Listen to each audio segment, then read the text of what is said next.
September 10th, 1942, Guadalcanal, Solomon Islands. It was the smell that tried to kill you first. It wasn't the smell of battle, not the sharp, chemical sting of cordite or the copper and rust scent of blood. That came later. This was the island's own, personal perfume. A thick, suffocating 100-degree blanket of rotting jungle, of mold, of undiscovered corpses, of human dysentery, and of the million-year-old volcanic mud that stuck to everything, a living gray ooze. This was Guadalcanal. The Marines called it the Green Hell.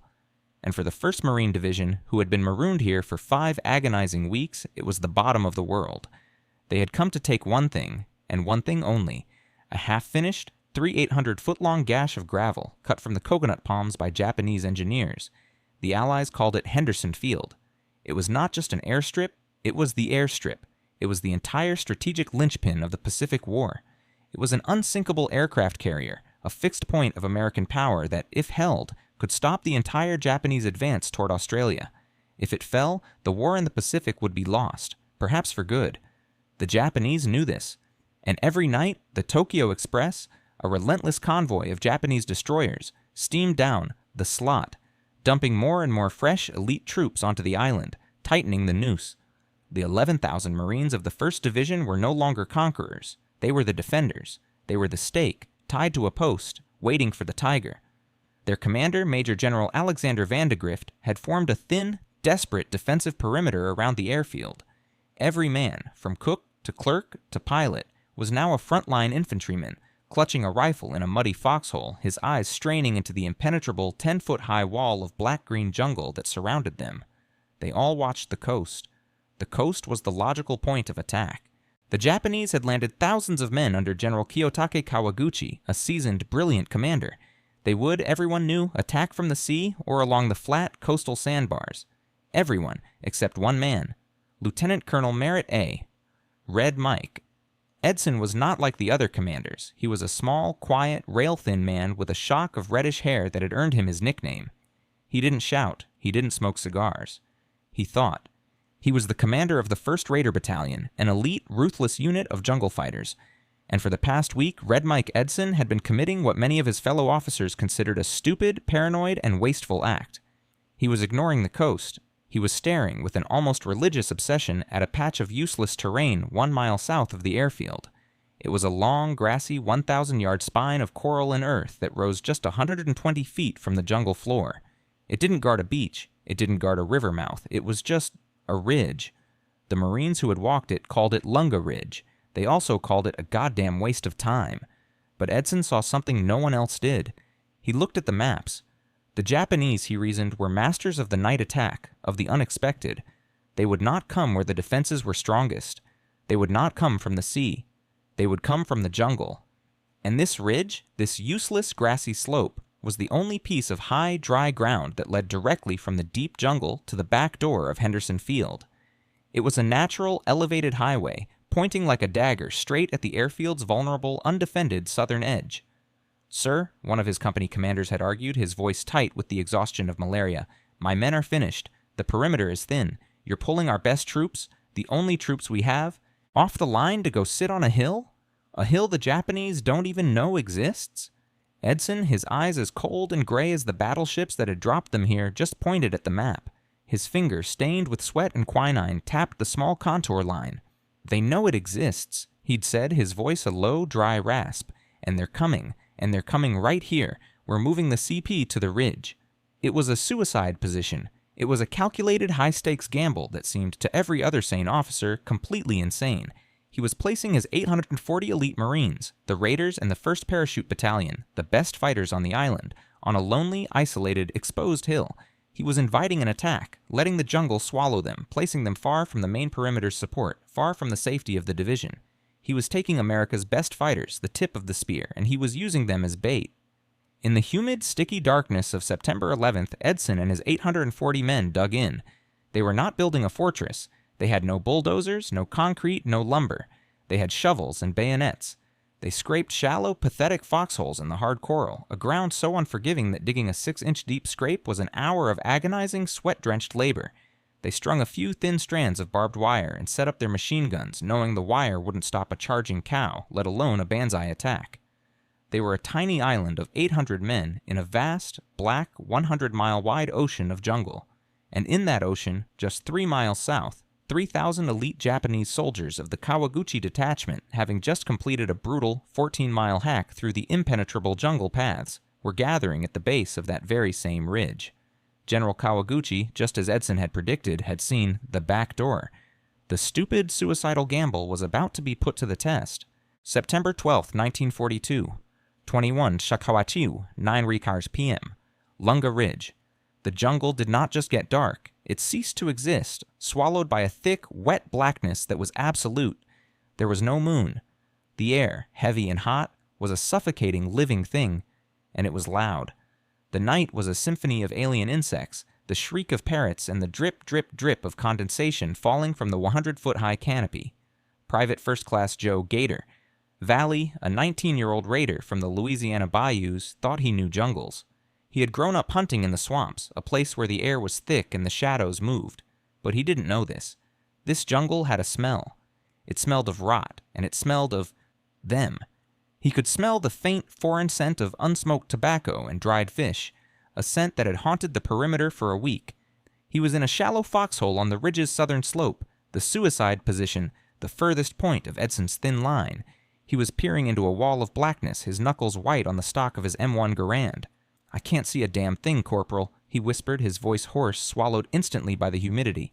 "You're not supposed to see, Gator," the corporal next to him, a man named Stumpy, grunted.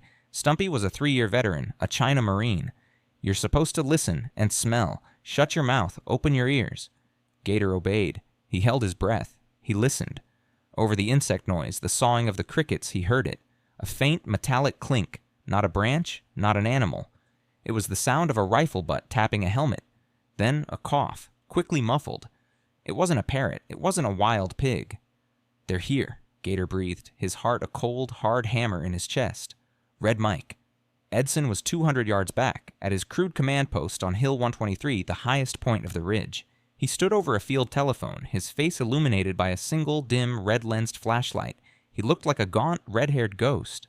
His runners, spectral figures themselves, had been slipping in and out of the darkness, reporting the same thing for an hour. Movement, shadows, whispers. "They're testing us," Edson said, his voice a low rasp, to his second-in-command, Major Kenneth Bailey. "They're feeling the line, just like a snake, looking for a soft spot, a gap in the wire." "They found the soft spot, Mike," Bailey countered, his voice tight with anxiety. He was a good officer, a by-the-book man, and this entire operation violated every rule. "It's us. We're 840 men on a mile-long line. We're not a line. We're a picket fence. They're going to punch right through." "Let them try," Edson said, his face impassive. He was a man who had fought in the Banana Wars in Nicaragua, a place of ambush and treachery. He had learned one thing: the man who panics dies. Tell the mortars to stand by, tell the artillery, tell them to be ready to fire on our own position. Short. Bailey stared, his mouth open. "Fire? On us? Mike, that's the plan, Major," Edson said, his eyes like chips of ice. "We're the anvil. The 11th Marines are the hammer. Our job is to hold. Nothing else." This was the stupid part of the gamble. Edson wasn't just holding a ridge, he was using it. He had spent the last 48 hours walking this ground, pre-sighting every mortar tube, every 105mm howitzer from the artillery batteries back at Henderson Field. He had a grid map of his own position, and he was prepared to call down high-explosive hellfire directly on his own men, on the assumption that the Japanese would be tangled in the wire just in front of them. It was a tactic that required a level of cold, mathematical courage that few men possessed. It was a plan that accepted his own men's deaths as a statistical necessity for victory. 21:30, 9:30 p.m. The night exploded. It didn't start with a charge. It didn't start with a bugle. It started with a single, blood-chilling scream from the darkness. "Tenno Heika. Banzai." It was not one voice. It was 1,000. It was the sound of an entire battalion, the 1st Battalion of the Kuma Regiment, rising from the jungle as one, a green tide of men and bayonets. "Flares! Flares!" Stumpy roared from Gator's foxhole. A parachute flare popped, hissing, high above them, casting a magnesium-white, ghostly light over the scene. Gator stopped breathing. The jungle floor 100 yards in front of them was moving. It was a sea of green uniforms, of faces contorted in rage, of officers waving samurai swords, all of them running, screaming, straight at their line. "Open fire!" Gator's M1 Garand jumped in his hands. He fired, worked the action. He fired again. He wasn't aiming. He was just pointing his rifle into the mass. Beside him, Stumpy's bar, Browning automatic rifle, opened up, a heavy rhythmic hammering sound, a sound of authority. The American machine guns, the heavy .30 calibers, joined in, their red tracers cutting bright, intersecting lines through the darkness. The front wave of the Japanese assault hit the thin barbed wire, and it vanished. It was not a battle, it was a slaughter. The concentrated, interlocking fields of machine gun fire, the wall of lead from the bars, the semi-auto M1s, it was a meat grinder. The Japanese, armed mostly with bolt-action Arisaka rifles, were mowed down in heaps. They're stopping, Gator yelled, a wild, giddy laugh rising in his throat. We're stopping them. Look at them fall. Reloading, Stumpy yelled, ripping the hot 20-round magazine from his bar. And in that 1-second lull, the second wave hit. They weren't charging the machine guns, they were smarter. They had used the first wave as a sacrifice to find the guns. Now a rain of knee mortars, light, lethally accurate 50mm mortars, fell on the American line.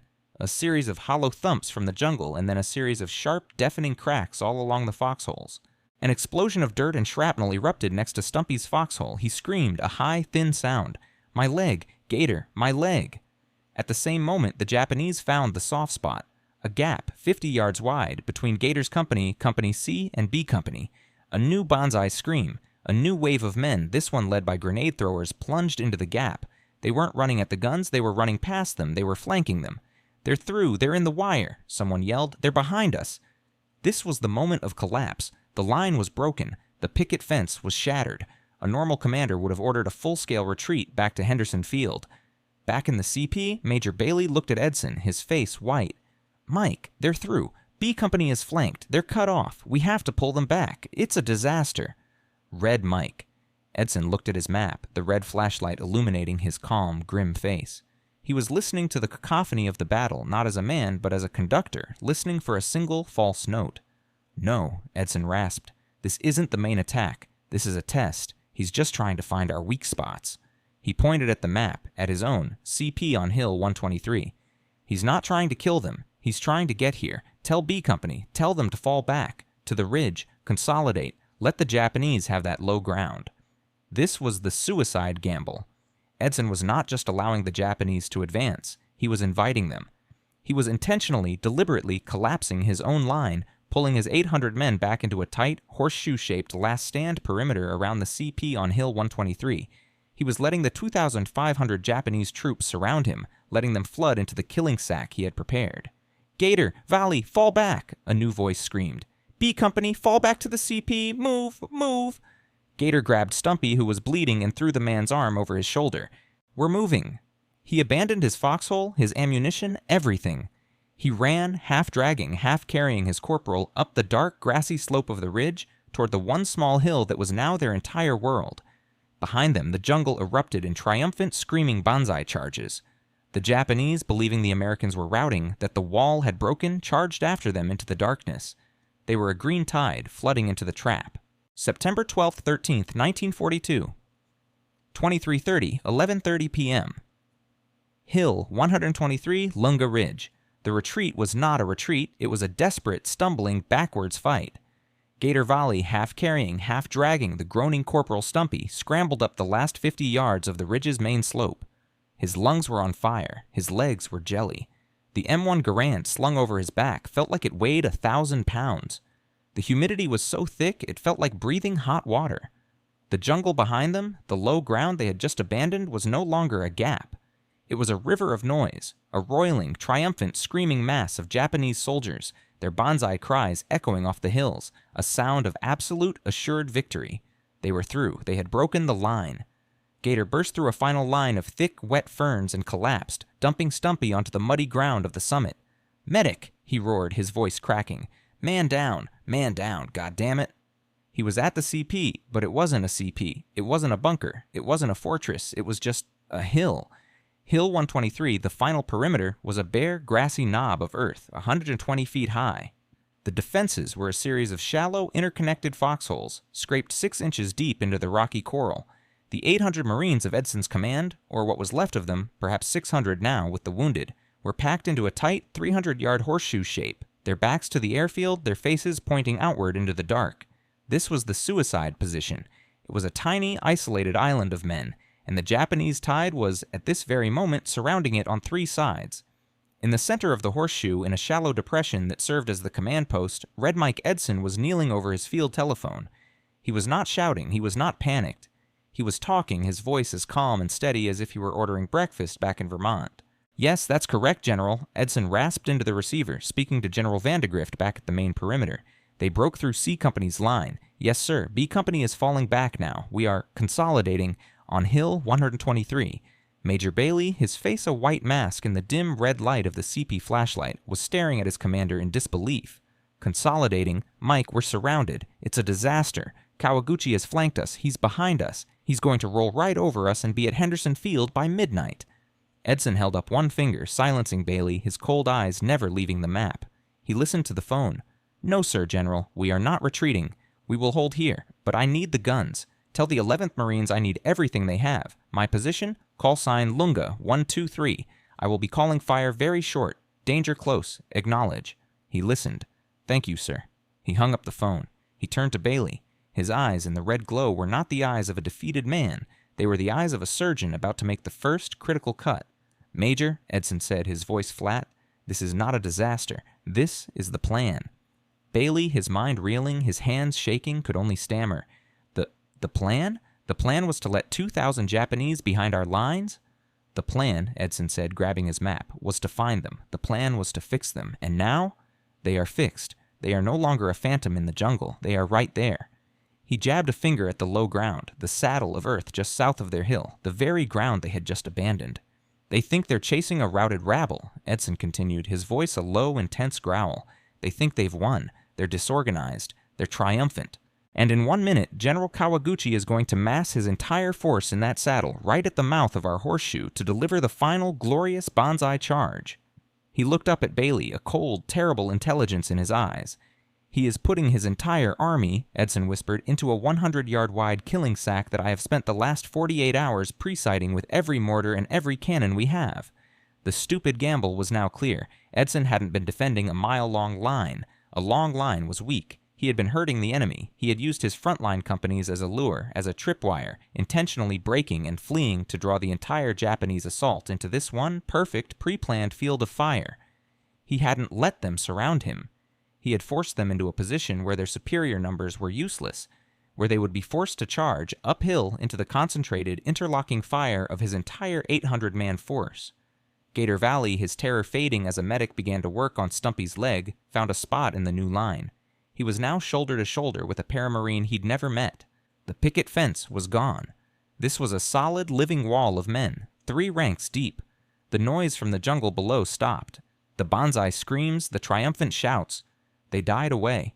The Japanese, just as Edson had predicted, were reforming. They were massing in the darkness, 200 yards away. A new, heavy silence fell over the ridge, the kind of silence that precedes an execution. Gator looked at his M1. He had 1 full clip. He looked at the paramarine next to him, who was calmly setting up a bar.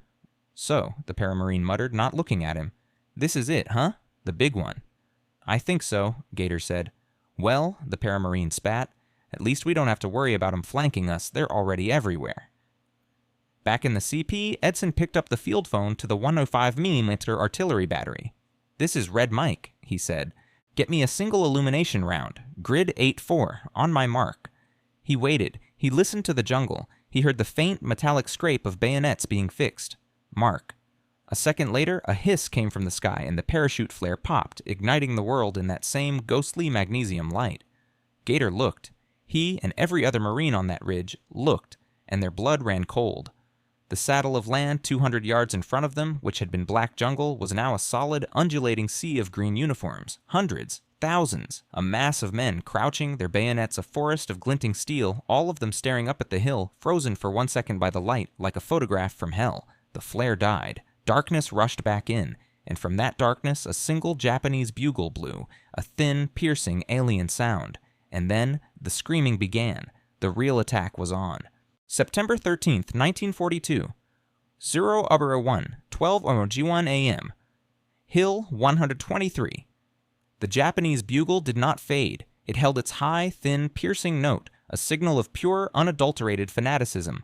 And then, the banzai scream, the one that had been a triumphant roar, changed. It became a singular, unified, guttural shout. It was the sound of 2,500 men who had, in that instant, accepted their own deaths.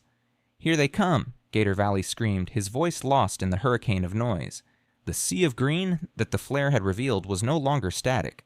It was a wave, a human tide, surging up the grassy 200-yard slope of Hill 123. They were not running in squads. They were running as a mass, a single, enormous, interlocking body of men, their bayonets, the pig stickers, glinting in the starlight, a forest of steel. "Fire!" Corporal Stumpy, his leg now a bloody bandaged knot, roared from the foxhole next to Gator. "Fire on the saddle! All guns! All guns!" The 800 Marines in the horseshoe were no longer a thin, retreating line. They were a coiled spring, a solid wall of American firepower, and they had just been released. It was as if one hand had flipped a single massive switch. The entire 300-yard perimeter of the horseshoe exploded. Gator Valley's M1 Garand was just one small note in a symphony of annihilation. He fired, the heavy crack of the rifle slamming into his shoulder. He worked the action. He fired again.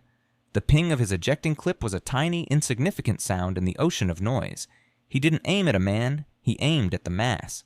The bars, the Browning automatic rifles, opened up, their heavy rhythmic hammering thump, thump, thump providing the bass line, chewing massive, ragged holes in the charging line, and the machine guns, the heavy, water-cooled .30 calibers. They were the ones Edson had placed with a surgeon's care. They were positioned at the two ends of the horseshoe, their firing lanes crossing in the center, creating a perfect interlocking X of death, exactly 75 yards in front of the foxholes. Red and green tracers, looking slow, almost beautiful, streamed from both sides, converging on the center of the Japanese charge. The front wave of General Kawaguchi's elite troops hit that X of machine gun fire, and they ceased to exist. They were not shot. They were liquefied. They were scythed down in heaps, their banzai cries cut short, their bodies piling up, one on top of the other, creating a new, grotesque, writhing wall of their own dead. But the wave did not stop. This was the Imperial Japanese Army. They were not fighting for ground. They were fighting for honor. The men in the second wave did not falter. They used the bodies of their comrades as shields, climbing over the mounds of their own dead, and kept coming. The hollow thump, thump, thump of the Japanese knee mortars began to rain down inside the perimeter. An explosion of black earth and shrapnel erupted 10 feet behind Gator's foxhole. A man screamed, a high, thin, "I'm hit! Medic!" "They're too close!" Stumpy roared, firing his bar until the barrel glowed a dull red. "The X is... they're through it! They're past the guns!" He was right. A secondary wave, hundreds of them, had braved the X and were now just 50 yards from the foxholes. They were in the dead zone, inside the range of the heavy machine guns. This was it. The line was about to be overrun. It would be a battle of bayonets and fists, and the Marines were outnumbered, 3-1. Back in the CP, Major Bailey was frantic. "Mike, they're in the wire. They're 50 yards out. My God, Mike, we have to pull back. We have to run for the airfield." Red Mike?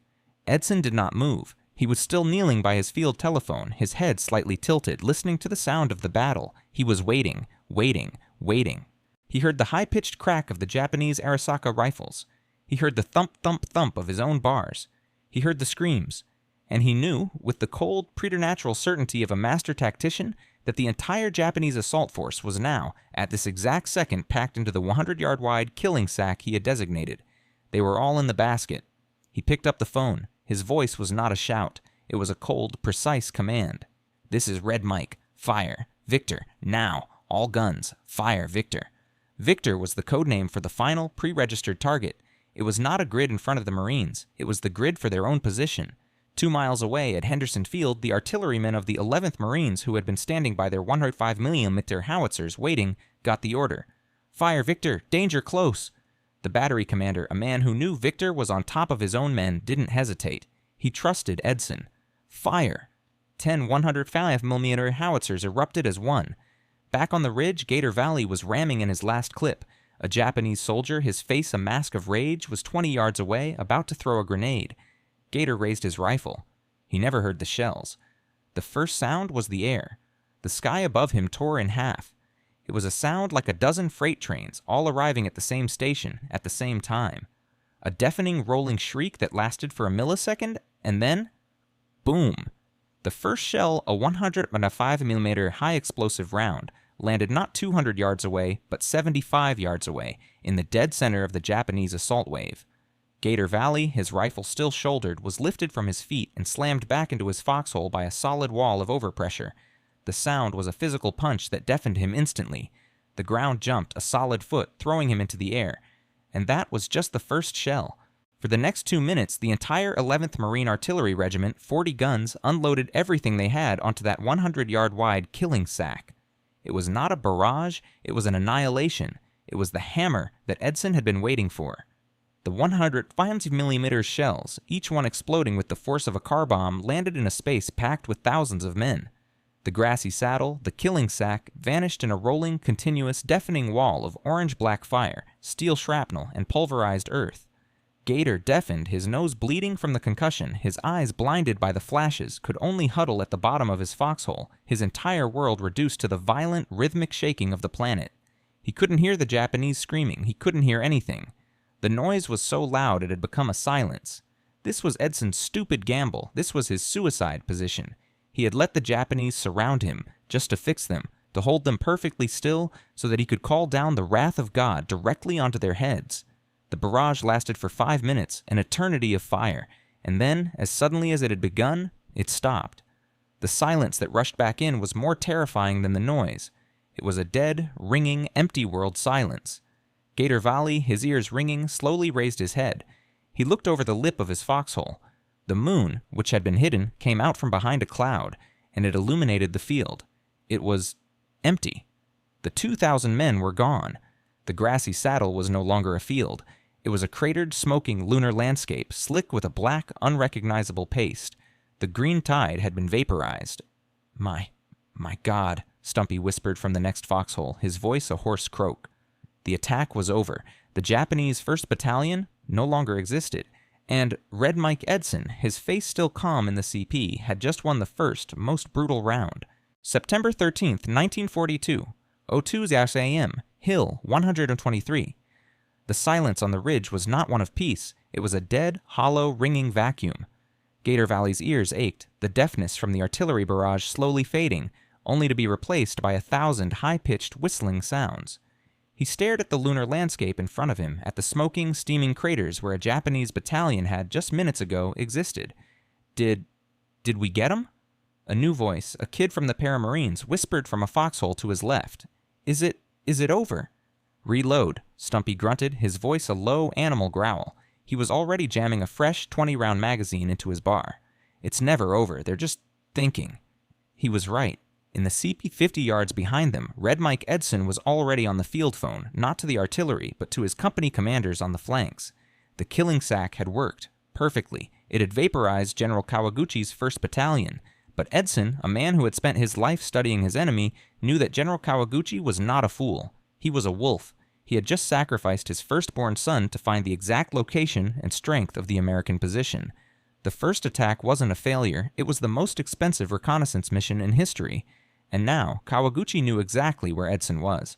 He knew the horseshoe on Hill 123 was the heart of the American defense.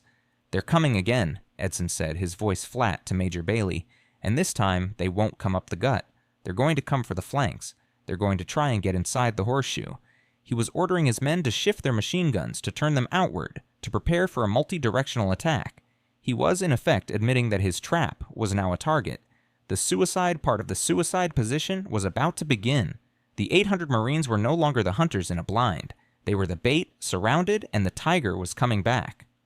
02:30 a.m. The jungle erupted, not just in front of them, but from the left and right, a cacophony of bugles. New, fresh bonsai screams, and worst of all, the sound of movement in the jungle behind them. "Mike!" Bailey yelled, his voice cracking. They're behind us. They're at the bottom of the other side of the ridge. They're attacking from the airfield side. This was Kawaguchi's real plan. The 1st Battalion had been a sacrifice. Now his 2nd Battalion, fresh, furious, and knowing the layout, was hitting the flanks. A 3rd unit was circling the entire ridge, trying to cut off their only line of retreat to Henderson Field. The horseshoe was no longer a trap. It was an encirclement. The 800 Marines were, in fact, completely and totally surrounded. "This is it," Stumpy roared. "Watch the left! Watch the left!" Gator swung his M1 to the left. The Paramarine company on their flank, the soft side of the horseshoe, was screaming. A wave of Japanese, not charging into the artillery, but weaving through the jungle, had hit their line at point-blank range. The hollow thump, thump, thump of the knee mortars was back, but this time they weren't just harassing. They were walking a barrage straight across the foxholes. A sharp crack and flash and a mortar round landed inside a machine gun nest. The heavy .30 caliber went silent. Gap on the left. They're in the wire. This was not a charge. This was a breach. A Japanese soldier, his face a mask of mud and fury, his bayonet fixed, suddenly appeared on top of the parapet, just 3 foxholes down from Gator. He was a shadow against the starlight. He screamed, "I die for the Emperor," and plunged his bayonet into the chest of the paramarine in the hole. "Jesus!" Gator yelled, firing his M1 from the hip, the heavy crack of the rifle. The soldier crumpled, but behind him were 10 more and 20 more behind them. The line broke. The left flank of the horseshoe, the entire company of paramarines, disintegrated. It wasn't a fighting retreat, it was a rout. Men were screaming, abandoning their foxholes, running back toward the CP, trying to escape the wave of bayonets. They're inside the perimeter. The Japanese 2nd Battalion, in a single, frenzied 10-minute push, had punched a hole clean through the American line. They were no longer in the killing sack. They were inside the horseshoe, rampaging, turning left and right, rolling up the American line from the inside out. Gator Valley, who had been on the front, was suddenly in the rear. He heard screaming behind him. He turned. A Japanese soldier was 10 feet away, running straight at him. Gator didn't have time to aim. He squeezed the trigger, the crack of the Garand. The man fell. Ping. His M1 Garand was empty. The dreaded 8-round clip ejected, the sound as loud as a church bell in the chaos. A second Japanese soldier, right behind the first, saw it. He grinned, a terrible, golden-toothed grin. He raised his Arisaka rifle, the long pig-sticker bayonet aimed at Gator's throat. Gator had no time. He didn't run. He didn't even think. He swung his 10-pound, wooden-stocked M1 Garand like a baseball bat, a farmer's move. The solid walnut stock hit the Japanese soldier in the side of the head with a sickening, wet crack. The man dropped. "Gator, this way!" It was Stumpy. He was pulling back, firing his bar from the hip, a stream of tracers ripping into the dark. Fall back to the CP, move. The entire 800-man perimeter, which had been a brilliant, calculated trap, was now a collapsing, chaotic, swirling melee of hand-to-hand combat in the pitch-black jungle. The suicide position was living up to its name. In the CP, Red Mike Edson was not on the phone. The lines were cut. A Japanese grenade, a potato masher, sailed out of the darkness and exploded 10 feet from his foxhole, showering him with dirt. A Japanese non-com, his sword raised, was charging the CP, screaming. Edson's aide, a major, calmly drew his .45 caliber pistol, aimed, and shot the man in the chest. "Mike!" Bailey screamed, firing his own carbine into the dark. "This is it! We're finished! Give the order to retreat! Every man for himself!" Edson, his face streaked with mud and sweat, looked at the chaos. He looked at his collapsing line. He knew that if they ran, if they retreated, they would be cut down, hunted, and annihilated in the jungle. There was no retreat. He grabbed his M1 carbine. He stood up, fully exposed, a 5-foot 7-inch tall target in the middle of a firefight. Retreat? His voice, a high, rasping screech, cut through the noise of the battle. Marines do not retreat. Raiders do not retreat. Fall back to the knoll. Form a new line. Right here. He was pointing to a tiny 20-foot-high knob of bare earth, the last defensible piece of ground, just behind his CP. "Mortars," he roared. "Fire at 0. Fire at your feet." He was ordering his own mortarmen to fire their 81mm mortars straight up, so the shells would land inside their own collapsing perimeter, on top of the charging Japanese. This was no longer a trap. This was no longer a plan. This was a last stand. September 13th, 1942. 03 Delari AM. The Knoll. The line was gone. It was a concept that no longer existed. The ridge, which hours before had been a calculated, gridded map of fields of fire, had dissolved into a 100-yard-wide circle of pure, screaming, adrenaline-fueled chaos. Gator Valley wasn't a soldier. He was a running animal. He was dragging Stumpy, who was now firing his bar from his back. A dead weight, but a dead weight that was still fighting. "Get me to the top, Gator. Just get me to the top." Stumpy roared, his tracers ripping into the shadows that were lunging at them from the dark. The knoll was not a hill. It was a 20-foot-high lump of coral, the absolute final bare summit of Hill 123. It was a place of last resort, and it was now a swarming, desperate mass of men.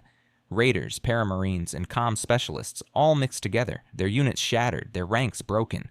They were just Marines, and they were making their stand. They scrambled up the last few feet and fell into a shallow depression, already packed with the wounded and the reloading. "Here," a voice screamed. "Fill this gap! Fill the gap!" And in the center of it all, illuminated by the flash of a Japanese grenade exploding 20 yards away, Gator saw him. Red Mike. Edson. He was not in a foxhole. He was not on the phone. The CP was gone, overrun. Edson was on his feet, walking calmly, strolling through the middle of the hand-to-hand chaos. He was wearing his tattered utility uniform, no rank visible, his face a mask of mud and grim determination. He held a .45 pistol in one hand and his M1 carbine in the other, and he was directing traffic. "Sergeant," he called out, his voice a high, clear rasp that cut through the battle. "Get that 30 cal here. Point it south. They're coming up the spine." He walked over to a group of paramarines who were cowering, their rifles useless, their eyes wide with shell shock. Edson didn't yell at them. He didn't shoot them for cowardice. He talked to them. "It's all right, son," he said, his voice calm, grabbing one kid by the shoulder. "It's all right. They're just men, like you. Now get up. Get on the line. We hold here. There's no other place to go." The kid, tears streaming down his face, looked at his commander. He nodded once. He picked up his rifle and joined the line. Edson was a moral anchor. He was a 5-foot 7-inch tall rod of pure, unadulterated will, and he was holding the entire perimeter together by his presence alone. Then, a first shell landed. Gator didn't even hear the thump of the mortar tube. He just heard the whistle and then a crack and boom that was so close it felt like a physical punch in the chest. It wasn't a Japanese mortar. It was theirs. An 81mm shell, fired from the other side of the ridge, landed inside the collapsing perimeter, 30 yards from the knoll. It vaporized a clump of charging Japanese soldiers, and 2 Marines who had been overrun. "They're firing on us," Gator screamed, covering his head. "It's Edson," Stumpy roared, his voice full of a terrible sudden understanding. "He did it. He's firing at zero. He's firing on the breach." This was the ultimate suicide gamble. Edson, seeing his line break, had ordered his own 81mm mortar platoon, who were themselves being attacked, to fire at their own collapsing positions. It was a desperate, sacrificial, brilliant move. He was using his own high explosives as a close-quarters grenade, a wall of fire to seal the breach that the Japanese had created. The Japanese 2nd Battalion, which had been rampaging inside the horseshoe, was suddenly, horrifyingly caught between Edson's last stand on the knoll and a rain of high-explosive shells from their own rear. The steady, hollow thump and sharp crack of the 81mm mortars became a rhythmic, systematic pounding. They were walking the barrage back, away from the knoll, 10 yards at a time, pushing the Japanese back into the jungle, scouring the ground they had just taken. The Japanese attack, which had been a screaming, victorious charge, faltered. They were being killed by the men they were attacking, and by the shells of the men they thought they had overrun. The psychological shock was devastating. They broke. They began to run, scrambling back down the slope, back into the killing sack. A 10-minute lull descended. The Marines on the knoll, perhaps 400 of them now, bloody, deafened, and shell-shocked, stared into the smoking darkness. They had held. Gator Valley, his hands shaking so badly he could barely feed a new 8-round clip into his Garand, looked at Stumpy. Is it over?" Stumpy was listening. He put a hand on the muddy ground, feeling the vibrations. "No," Stumpy whispered. That was just the second wave. They're reforming." In the jungle at the base of the ridge, General Kawaguchi was tasting victory. His 1st Battalion was gone. His 2nd Battalion was shattered, retreating, broken by the demonic artillery. But he didn't care. He had done it. He had fixed the demon leader Edson on the top of that hill. He had found him. He knew exactly where he was. And he had one more, fresh, full-strength unit, the 3rd Battalion, the Kuma Regiment, his elite troops. He was not going to flank them. He was not going to test them. He was going to annihilate them. He was going to throw 1,000 fresh, furious men in a single, massive frontal assault up the 200-yard slope and crush the 400 exhausted, half-dead survivors on the knoll. 04 a.m., 1 hour until dawn. Red Mike. Edson, his face now a mask of black powder and grime, felt it too. The silence was too heavy. He picked up the field phone. The line to the 11th Artillery miraculously was still active. "This is Red Mike," he rasped, his voice almost gone. "The big one is coming. From the south. The whole saddle. I need everything you have. On my mark. You will fire, Victor, and you will not stop firing until I tell you to. You will fire until your barrels melt. Acknowledge." The voice on the other end was just a calm, acknowledged Red Mike. "We're on the guns. Godspeed."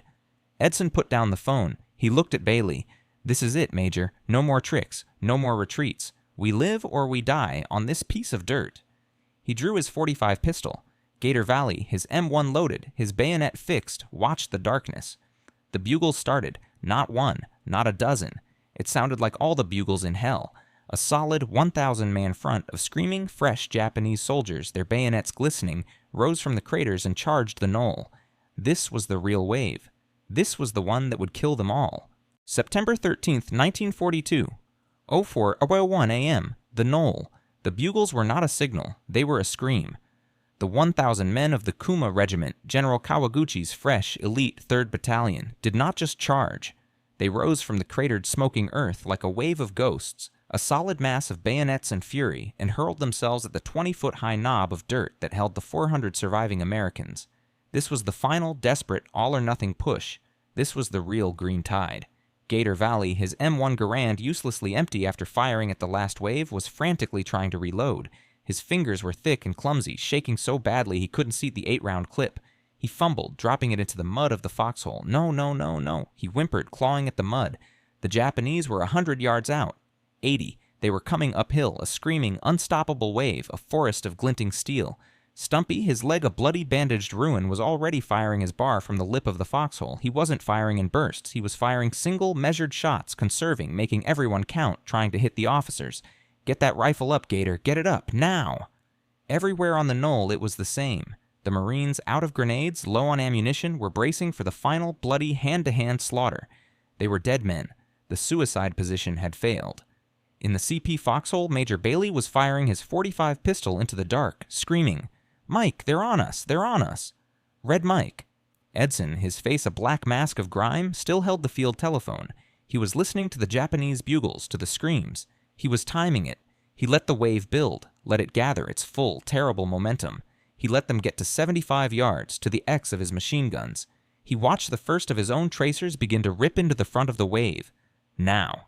He pressed the transmitter. His voice was no longer a rasp. It was a roar. "Fire Victor, now!"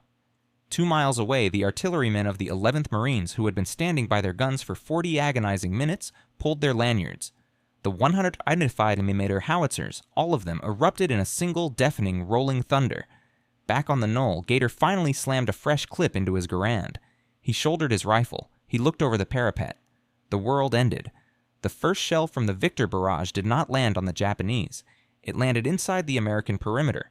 A 105mm high-explosive round, the one that was supposed to be theirs, landed 10 yards behind Gator's foxhole. A blinding white flash and a sound so loud it was a physical punch.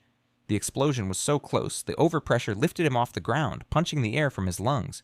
He was blind, deaf, and his skin burned from the heat. "They're hitting us!" a man shrieked, his voice thin. But this was Edson's stupid gamble. This was the danger close he had promised. He knew, with a cold, terrifying, mathematical certainty, that to stop a 1,000-man charge, you couldn't fire in front of it. You had to fire on top of it. You had to create a wall of steel so terrifying that not even the Emperor's most fanatical troops could pass. The barrage was no longer a barrage. It was a curtain. The 150mm shells began to walk, landing 100 yards out, then 90, then 80, then 70. The artillery was combing the slope, a systematic industrial annihilation. The 1,000 charging Japanese soldiers, the elite Kuma Regiment, ran straight into it. They were caught in the most perfect, most terrifying trap of the Pacific War. In front of them, 400 desperate Marines firing bars, 30 caliber machine guns, and M1 rifles at point-blank range, a solid wall of lead. And behind them, and on top of them, and among them, the 105mm high-explosive shells of the American artillery, landing at the same time. They were trapped between the hammer and the anvil. The slaughter was beyond medieval. It was industrial. Gator, his senses slowly returning, climbed back to his firing position. He couldn't hear. He could only see. The slope in front of him, which had been a screaming wave of men, was now a volcano. It was a churning, flashing, erupting field of smoke, fire, and geysers of black earth. He saw bodies, parts of bodies, rifles, helmets thrown 50 feet into the air, silhouetted against the continuous strobe-like flashes of the artillery. The Japanese banzai scream, which had been a sound of fury, had changed. It was just screaming. A high-pitched, thin sound of pure, unadulterated agony. They tried to retreat, but the barrage was behind them. They tried to charge, but the machine guns were in front of them. They were, quite simply, trapped. They had nowhere to go. They just died. For 1 solid hour, from 04 a.m. to 05 a.m., the artillery did not stop. The 11th Marines fired until their barrels glowed red, until their gun pits were knee-deep in shell casings. They fired a barrage of victory, and on the knoll, Edson's Marines, in a trance, just kept firing. Reload, fire, reload, fire. 5 Geysers. AM. The firing slowed. The artillery, its mission complete, went silent. The screaming stopped. A new light, a thin, watery gray light, began to seep into the sky. Dawn. Gator Valley, his rifle empty, his shoulder a raw purple bruise, slowly, stiffly stood up. He was one of 100 men still on their feet. He looked over the parapet, and he finally understood. The jungle was gone. The grassy slope was gone. The 200-yard field in front of him, the killing sack, was carpeted from one end to the other with the dead. It was a solid green and red carpet of 2,500 Japanese soldiers.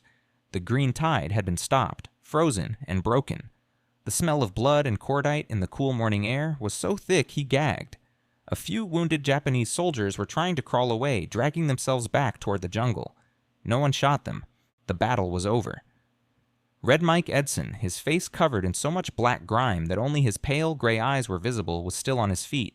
He was watching the sun rise. He had held the ridge. He had held the suicide position. He had lost 40 men killed and 120 wounded. He had just annihilated 2 of General Kawaguchi's elite battalions, killing over 750 men and wounding 2,500 more. The stupid gamble, the paranoid move to a useless ridge, had just, in a single night of brutal, calculated slaughter, saved Henderson Field. It had broken the back of the Japanese offensive. It had changed the course of the entire Guadalcanal campaign. The story of Edson's Ridge, or Bloody Ridge as it would forever be known, is not a story of a stupid idea. It is the story of a brilliant idea. It's the story of a commander who knew his enemy, who didn't just fight, but thought. He didn't just hold a line. He created a trap. He understood that in war, sometimes the most suicidal position, the one everyone else tells you is insane, is the one, the only one, that gives you the chance to use the hammer. He let them in. He let them surround him, and in doing so, he led them to their own annihilation. So here's my question to you. What is the difference between suicidal and genius? And when is the stupid move, the one that looks like a guaranteed failure, exactly the plan that will lead you to an impossible victory? Let me know in the comments. I read every single one.